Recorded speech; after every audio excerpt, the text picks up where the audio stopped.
He is originally he's Austrian. But I'm from Germany. That's right. It's a little complicated. But actually, he's currently a Humboldt research fellow at the University of Würzburg. And I think there's one more seat, right? But he's a professor for actually English and American literature at a university in Taiwan, in the city of Taichung. At which university? Zhongxing, okay. All right. And he has worked extensively on ecological thought, and particularly in North America, in the past 2 centuries, basically, beginning with Thoreau. I've only been working on it for 10 years. But. Okay, yeah. And he's written some very interesting things on there, and he's applying a number of theoretical tools in his work on ecological theory, including systems theory and Luhmann's systems theory. And he'll approach the subject from this perspective today. You're also president, right? I was until recently. Okay, of a society which has a very long name. Yes, European Association for the Study of Literature, Culture and the Environment. And the acronym is pronounced EASLC, which took us some time to figure out. Okay. So, yeah, so much for an introduction, and you'll talk about like 35 minutes or so. I guess it will probably run. Yeah, and then we'll have time for hopefully a lively discussion afterwards. Can I just make an ecological request? If you want the discussion to be lively, I think we need more air in the room. Okay. Have a window open there, and Hannes, if you don't freeze to death. That's fine. That's a good suggestion. There we go. That's it. Yeah. Otherwise, we'll all be asleep, and it won't be your fault. Yeah, that's a good suggestion. Yeah, thank you, and thank you for the introduction, and thank you all for coming here. For me, this is a first because this is actually the first time I'm talking to an audience where I probably have to assume that at least some of you are a little familiar with Luhmann. The talk I'll be giving is actually adapted from a talk that I gave at a conference, at an eco-critical conference. I don't know whether this term eco-criticism is familiar to you, but that's sort of a movement within literary studies to kind of combine the study of literature with ecological concerns. That's been it's a field that has been growing quite rapidly over the last 20 years, and that's where most of my work probably fall into that area. And yes, I mean, one of the things that I've been trying to do is to kind of spell out how Luhmann could be of interest or of use to people who work in that area, which is a tough road to hoe. Because one might say that eco-criticism initially it almost defined itself by its resistance to constructionist approaches and saying we need to take nature seriously in its materiality and so forth. So trying to convince people that a systems theory approach might be useful there is not easy. And this talk actually is trying to do just that, and to show specifically how Luhmann's work on social semantics, or the historical change of semantics, is of use there. And I will be mostly trying to explicate Luhmann's argument in one particular essay that's called Über Natur, on nature, that ever since Hans-Georg turned me on to Luhmann, this is an essay that I kind of returned to several times, and I was never able to completely make sense of it. And there's actually, this is a kind of a very selective reading of this essay, trying to connect it to things that sort of theoretical developments within eco-criticism and the environmental humanities over the last decade or so. And I would like to start with the observation that most of these approaches that turn to ecological questions from a humanities perspective try to avoid the use of the term nature. And I think these disciplines are called environmental history or ecological criticism, but they don't use the word nature, even though, of course, they talk about nature quite a bit. And I think this avoidance of the term nature can be taken to reflect the recognition that this is a concept that's, of course, very much fraught with dubious historical associations, and a concept that's too incoherent and too slippery and intransigent to provide a sound footing for good scholarship. So when people avoid this term, that this indicates, on the one hand, a desire to escape from what is, in some senses, a metaphysical morass, and to gain a higher, scientifically creditable ground. On the other hand, this avoidance is often linked to the insight that nature is a social construction, that broadly speaking the term is best understood not with regard to its putative reference to a stable domain of objects, not as a clearly delimitable region of reality, but rather as a semantic schema that structures the way in which society communicates about its relationship to its own constitutive outside, to already put it in terms congenial, that I would say are congenial to Luhmann. One way of defining the environmental humanities as an enterprise would be to say that they are engaged in the search for concepts that could step into nature's newly vacant shoes. The considerable difficulties that this enterprise poses are signaled by the proliferation of potential candidates. So many different terms have been proposed to kind of talk about what used to be talked about as nature. For example, not just environment or ecology, but also the more than human world. That's a term that David Abram likes to use. Nature cultures, that would be Catherine Haraway. Or vibrant matter, Jane Bennett, or the mesh, Timothy Morton. I don't know whether these names are familiar. Maybe we can sort of spell out some of these things in the discussion later. So these would only be some of the more popular contenders. None of these concepts are likely to displace the concept of nature. And more importantly, the kind of work that we expect these concepts to perform, the hopes and desires that these terms precipitate, are necessarily informed in one way or another by the concept that they are designed to negate, to improve upon, or otherwise succeed. Following the German philosopher Hans Jonas, and borrowing a metaphor from geology, one may therefore ask to what extent these new concepts, these replacements for nature, are pseudomorphs of nature. That is to say, whether in displacing the older concept, they have simply filled the latter's mold, and as a consequence also inherit its problems. In order to answer this question, one needs an account of how the concept of nature has changed over time, and what these changes might reveal about concurrent changes in society and its relationship to the ecological environment. And Luhmann provides just such an account in this essay Über Natur, on nature, which is a chapter in the last volume of his series on semantics and social structure, Gesellschaftsstruktur und Semantik, Band 4. In parallel to the notion of historical semantics as it was developed by Reinhard Koselleck and other conceptual historians, Luhmann employs the term semantics to designate typizations of meaning that remain available to communication across different situations, that stabilize social expectations, and thus inform action and experience. On nature, he argues that the onset of modernity leads to a fracturing of an earlier unitary semantics of nature.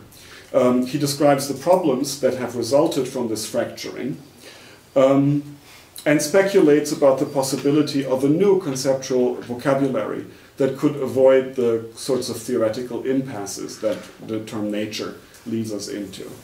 And I suggest that what Luhmann writes there actually has a lot of resonances with some of the more interesting work in the environmental humanities.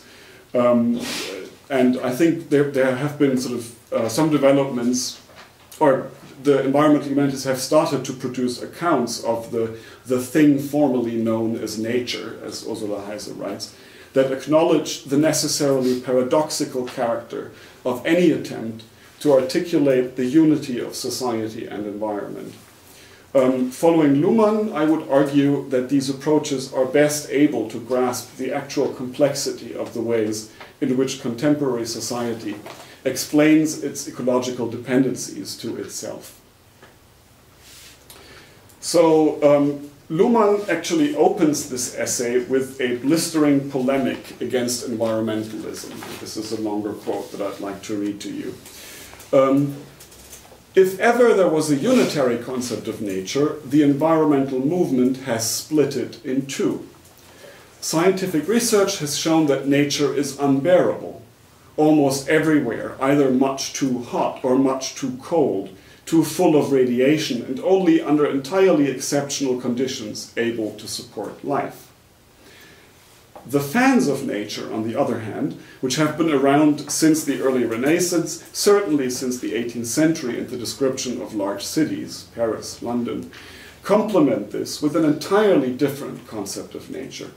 This concept serves as the other side of a critique of society. It describes a nature untainted by society, a flowers, birds, trees nature, a nature for tourists who do not consider it to be necessary to burden themselves with guilt or don't notice it if they do. If one does not allow oneself, and this is of course a passage that pushes all the buttons with eco-critics, but if one does not allow oneself to be distracted by Luhmann's sardonic tone here, his basic claim in this passage should be both immediately obvious and quite indisputable. The nature of the natural sciences on the one hand, and the nature of the Romantics and of the environmental movement that in many ways followed in their footsteps, on the other hand, are simply not the same. Already in the late 18th century, the poet William Blake and the mechanical engineer James Watt, for example, were speaking of nature in ways that were fundamentally incompatible. This bifurcation, the splitting up of the concept of nature, is, according to Luhmann, the central feature of the modern semantics of nature. And even a cursory glance at the contemporary mass media will suffice to show that this split has persisted until today.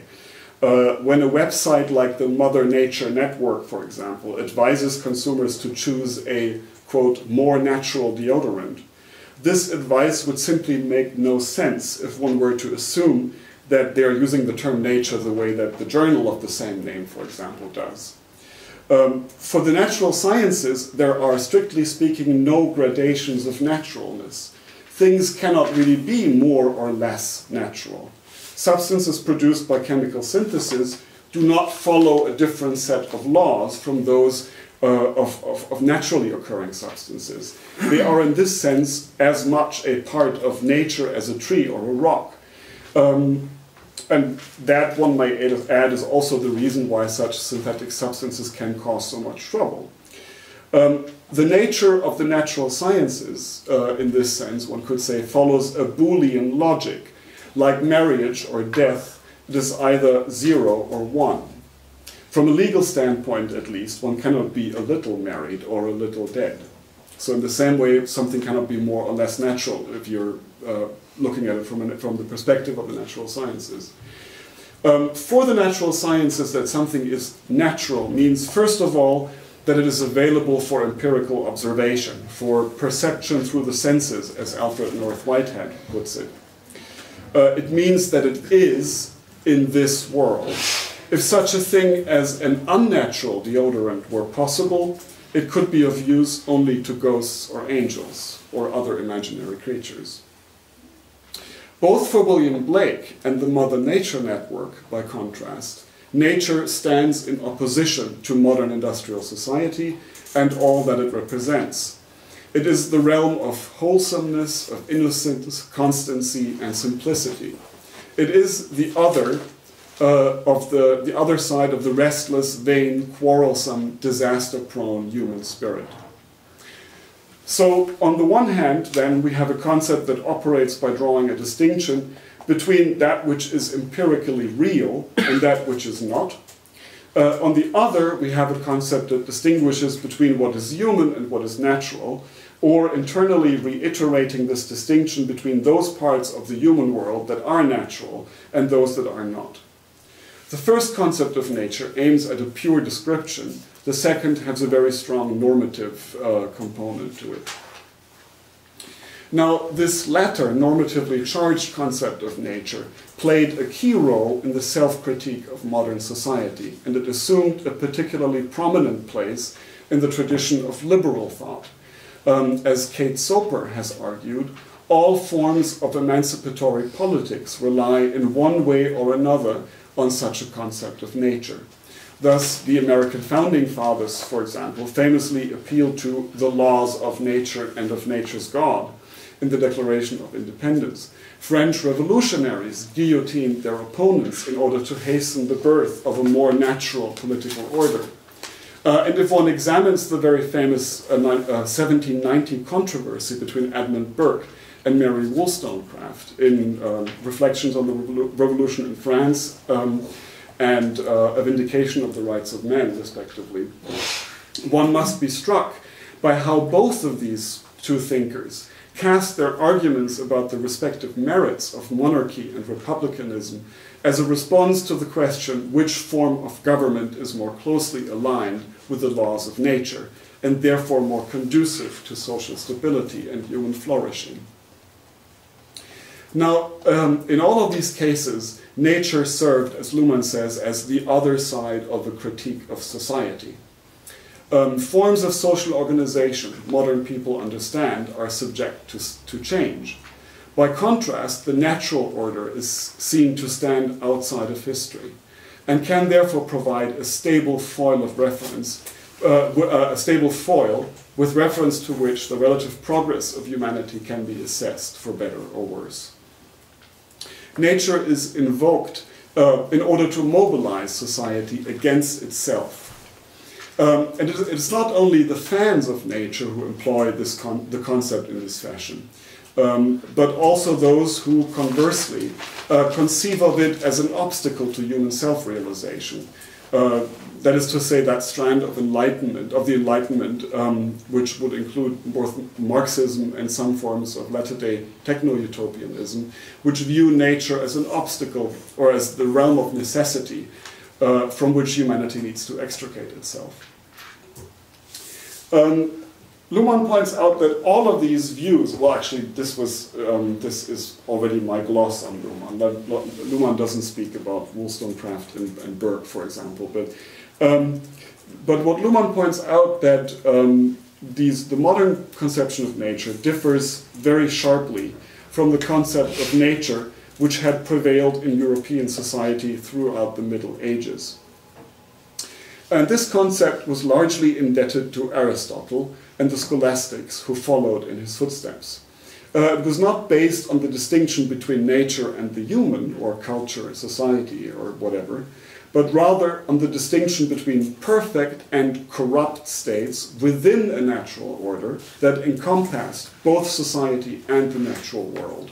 So the distinction that structures this concept is very different from the one that these modern concepts use.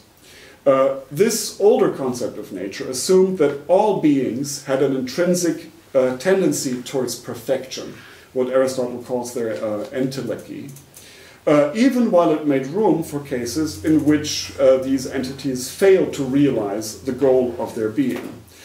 Some people, for example, are born blind. Aristocrats could have unworthy sons. These are two examples that Luhmann gives for natural beings failing to achieve their natural perfection. But such occasional miscarriages of the natural order were not seen as putting the latter's knowability into question. With its assumption of an unchanging cosmic hierarchy of beings, the great chain of beings that Arthur O. Lovejoy describes in a monograph of the same name, this understanding reflected the self-image of a society in which social positions were similarly fixed. the social transformations that set in during the early modern period gradually eroded the conditions which had made this earlier semantics of nature plausible.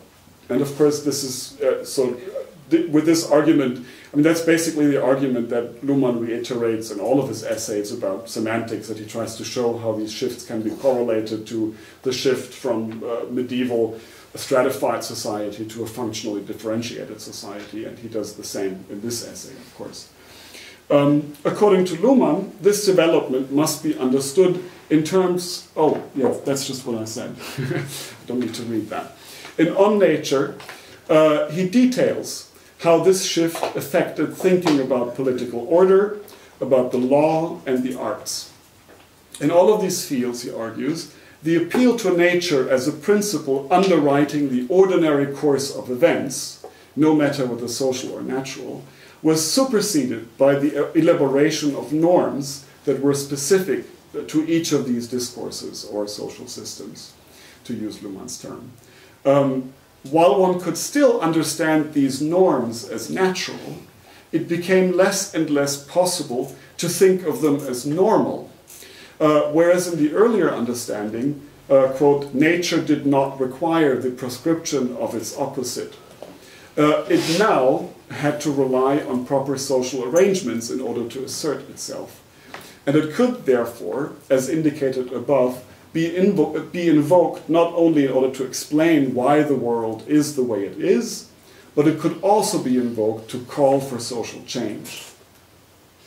When natural norms were still invoked in modernity as a guarantee for stability, this was now, and I quote, less because of the high probability that the goal of natural perfection would be attained, but rather because the validity of expectations could be maintained even in the case that they were disappointed.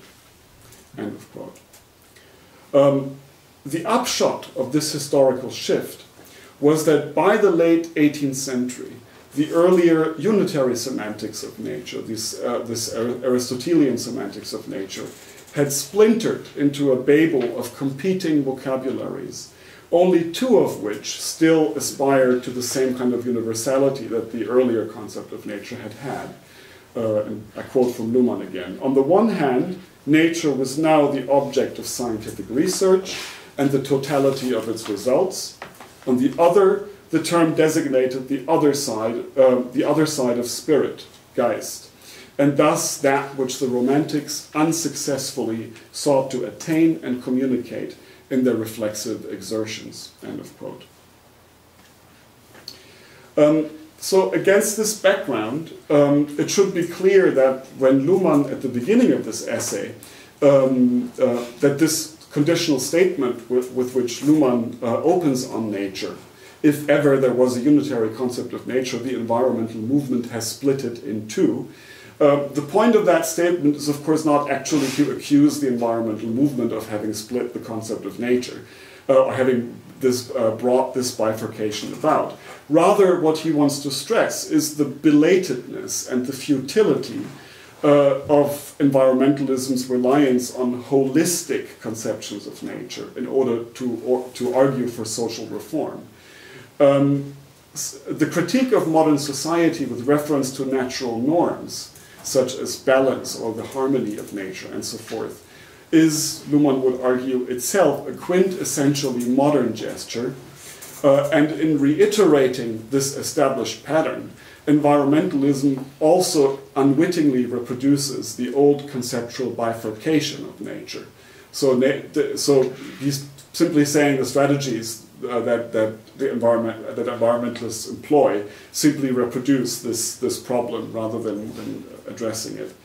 Now, why exactly is that a problem that the concept has been bifurcated? Why should one be troubled by that? The principal problem with this split, according to Luhmann, is, and I quote, this bifurcation transforms a distinction within the concept of nature into a distinction between concepts of nature. Thus, one loses the possibility of thinking unity as difference, and even worse, the possibility of thawing up the built-in paradox, of unblocking observation and description so as to obtain complexity on a basis that in logical terms must always remain questionable, end of quote.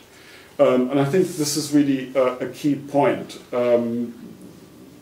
that I kind of actually struggled with this passage a lot. What exactly is that supposed to mean? And I think, as I'll try to show in a moment, I think one can actually correlate it to things that have been happening in the environmental humanities. In a sense, they're doing exactly what Luhmann is asking for here. Well, so yeah, the question then is there a new concept of nature on the horizon somewhere that could overcome this split and that could avoid the impasse that Luhmann describes here?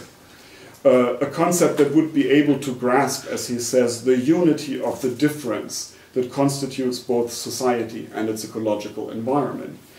And actually, Luhmann speculates, he argues that there are concepts available that do that.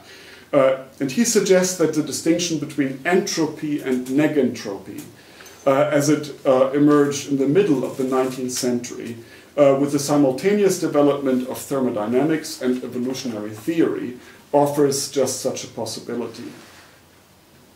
The theory of entropy, of course, postulates a tendency towards the leveling of energy gradients, which issue in a state of absolute indistinction.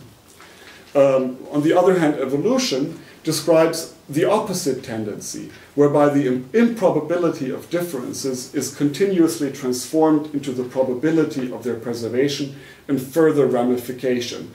And actually, what Luhmann writes about this reminded me of nothing so much as Richard Dawkins, when he talks about, he describes, sort of uses a metaphor for evolution, where he says it's like climbing Mount Improbable.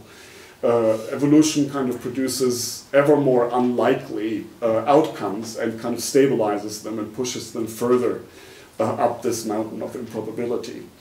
So in a sense, so on the one hand then, entropy describes the final stage of an inexorable process of disaggregation. On the other, quote, it is the chaos that awaits the accidental emergence of systems which allow it to unfold into order, end of quote. And so, yeah, so Luhmann says we have to think of nature, if it's possible to think of nature today, we have to think of it as the unity of these, the paradoxical unity of these apparently contradictory impulses or tendencies in nature. And he points, for example, to Ilya Prigogin's theory of dissipated structures, or to Benoit Mandelbrot's fractal geometry, two theories of emergence and of autopoiesis, of course, such as the ones that Luhmann himself relies on. And of course, he points to his own theory of social systems as theories that kind of work on the basis of this distinction. And all of these theories point to the insight, he argues, that entropy and negentropy are, entropy and evolution as the process whereby entropy is overcome and order emerges spontaneously, that these are inseparable and universal phenomena. A nature in which both of these tendencies operate continuously and at every scale, a nature that is thus understood as the unity of the difference between entropy and negentropy, is paradoxical. In this regard, it resembles the pre-modern concept, which understood this Aristotelian concept that I talked about earlier, which understood nature as the unity of the difference between perfect and corrupt states.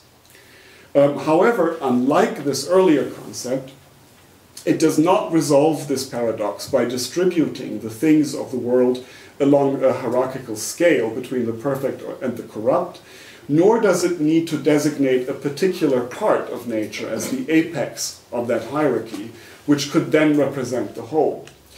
And such an openly paradoxical concept, Luhmann remarks, quote, fundamentally changes the conditions of semantic disposability. Disponibilität. I didn't find a proper... Disposability sounds like you could throw it in the bin. Anyhow, so spelling out what exactly this would mean for the environmental humanities is no easy matter. But I would venture that, at the very least, it provides some useful guidance for assessing many efforts that have been made in recent years to extricate environmental thought from the nature-culture binary and to develop a theoretical vocabulary that would be better able to grapple with the complexity of ecological issues.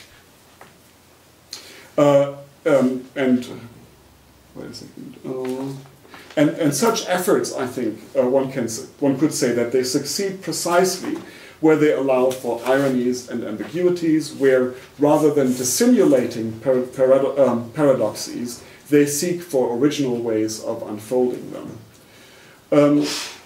Now, whether the direction that scientific ecology has taken over the last decades is in fact consistent with Luhmann's speculations regarding the possibility of a new concept of nature, I would not presume to say. Although the emphasis on stable disequilibria, stable disharmonies, or on scale effects, one of the most important sort of popular accounts of ecology is a book called Discordant Harmonies by an ecologist named Daniel Botkin. And even the title of a book like that would suggest that ecology itself is kind of trying to develop a paradoxical concept of nature. The nature of contemporary ecology as it emerges in popular accounts of this discipline is always poised between entropy and negentropy. It is everywhere in flux, but at such varying speeds that depending on your angle of vision, what you see is either stable balance or random fluctuations, either entropy or negentropy. Environmental historians, too, I think, have sought to have been working towards such a concept. Of course, they have, most importantly, they have given up the notion that nature and culture, the social and the natural, could ever be completely disentangled. The history of society's relationship to its environment and the history of how this relationship has been conceptualized are tightly interwoven plot lines of a single story.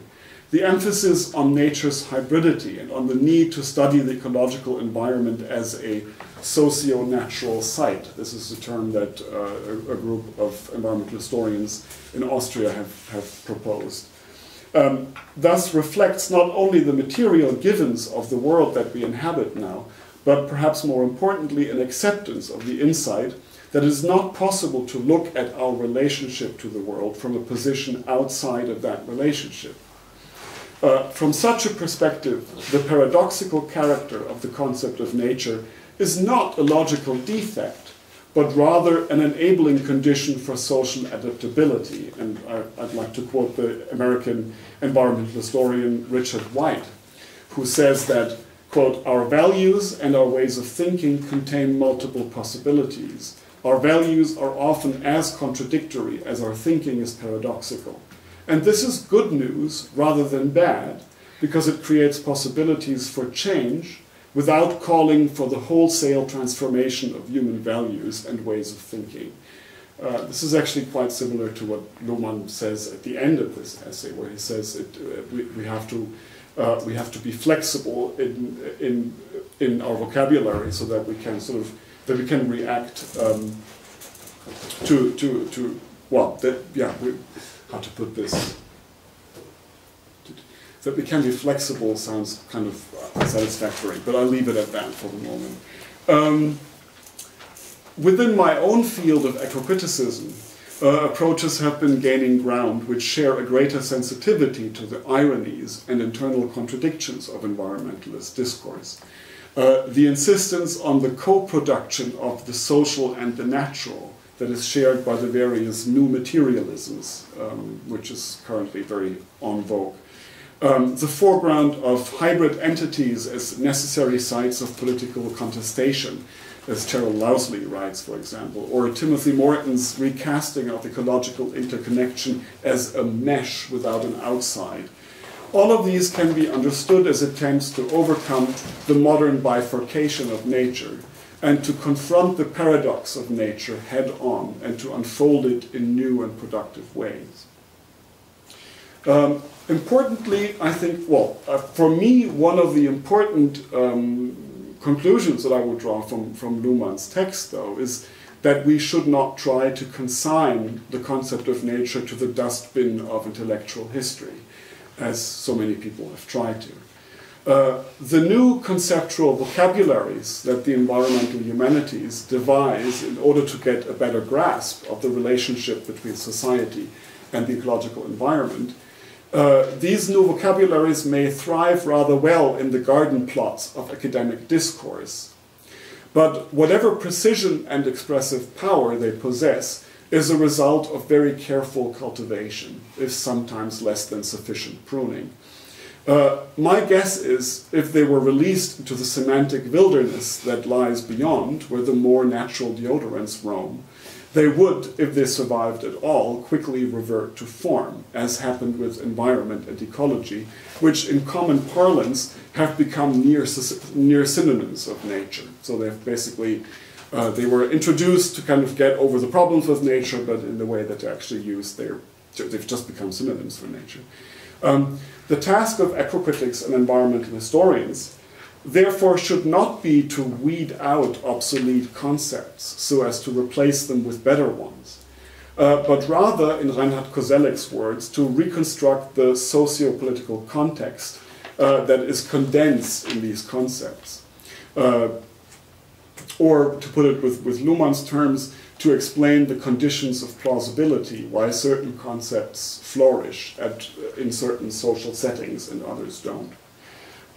And to that end, we need to study how these terms are used, what distinctions they mark, what connections they encourage or discourage us from drawing, and the further communications that they allow or block. From such a perspective, one cannot but notice that many of the current attempts to sidestep the nature-culture binary end up reintroducing this binary through the back door when they distinguish between cultures or social groups that do not employ this binary and those that do. So, I mean, they say, basically, what I mean by that is,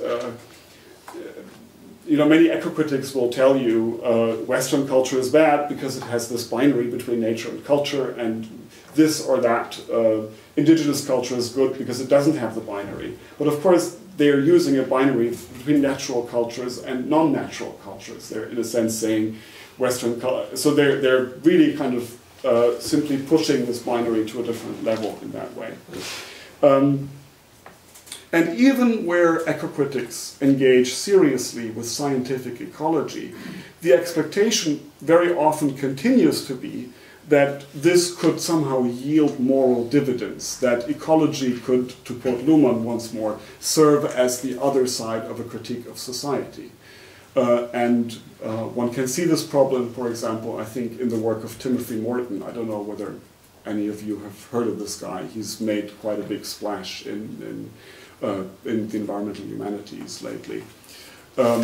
So I think one can see it in Timothy Morton's effort to think ecology without nature. That's the title of one of his books. And as I understand it, what Morton is really trying to do is to ditch what Luhmann dismissively calls flowers, birds, tree nature, and cleaving as closely as possible to the scientific concept of nature. Yet at the same time, Morton still implies that once we have properly understood ecological processes, this will immediately lead us to particular ethical conclusions, even though these might be as unsettlingly unspecific as the radical passivity of Levinas ethics. In Morton's pointed aversion towards nature, and he's probably the most prominent guy in these fields that has lately said, we have to give up this concept of nature. In Morton's pointed aversion towards the term, one can, I think, glimpse a faint afterglow of the promise of purity that this concept once held.